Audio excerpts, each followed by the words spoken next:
মানে আমি কিছু বুঝি না, আমি কি কারো পাকা ধানত মই দিছি? কদিনই পাকা ধানত মই দিলে তা হলো যে মানুষ আমাকে কিছু করবে আমি সহ্য করবো। পাকা ধানত মই দেয়নি, কিচ্ছু দেয়নি, মানুষ খালি সবসময় আমার সাথেই লাগবে, আমার সাথেই লাগবে। আমি কি করবো কও?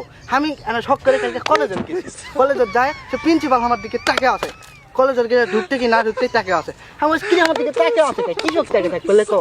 আমি কি ওই প্রিন্সিপালের পাকা ধানত মই দিছি লেখো? মই দিলে তো টাকা থাকবে নাকি? ওরা কিছু মনে করিনি, সোজা সোজা আমি চলে গেল কলেজের ভিতরে ঢুকে আমার দিকে পিউনও টাকা আছে, পিউনও টাকা আছে। কিরে পিউনের ধানতে মই দিছি?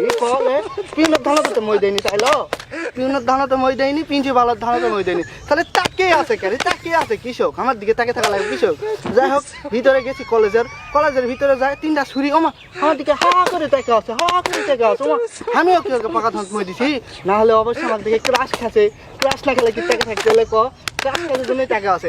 তো যাই হোক যেটাই করুক, তাকে থাকা দেখে আমি মনে করছি না নিজেকে গর্ববোধ মনে করলো যে আমার দিকে মেয়ে তাকে আছে রে, মেয়ে তাকে আছে, তাহলে আমার কপাল ভালো নয়।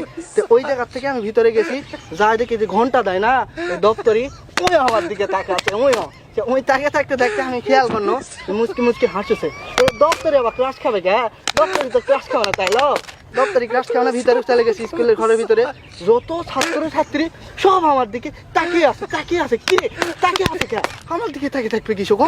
আমার দিকে তাকিয়ে থাকছে অবশ্যই কোনো কারণ আছে, কারণ ছাড়া তো জীবনে তাকিয়ে থাকবে না। এই তাকিয়ে থাকা দেখে আমি স্কুলের ঘরের ভিতর থেকে বের হয়েছি টয়লেটের জন্য। টয়লেটে যায় আমি বসপা লাগবো, এই সময় তাকে দেখি কেউ আমার দিকে তার ক্লাস খায়নি। আমার ছেলে প্যান্টের চেন খোলা আসলো, আমি বুঝিনি কেউ।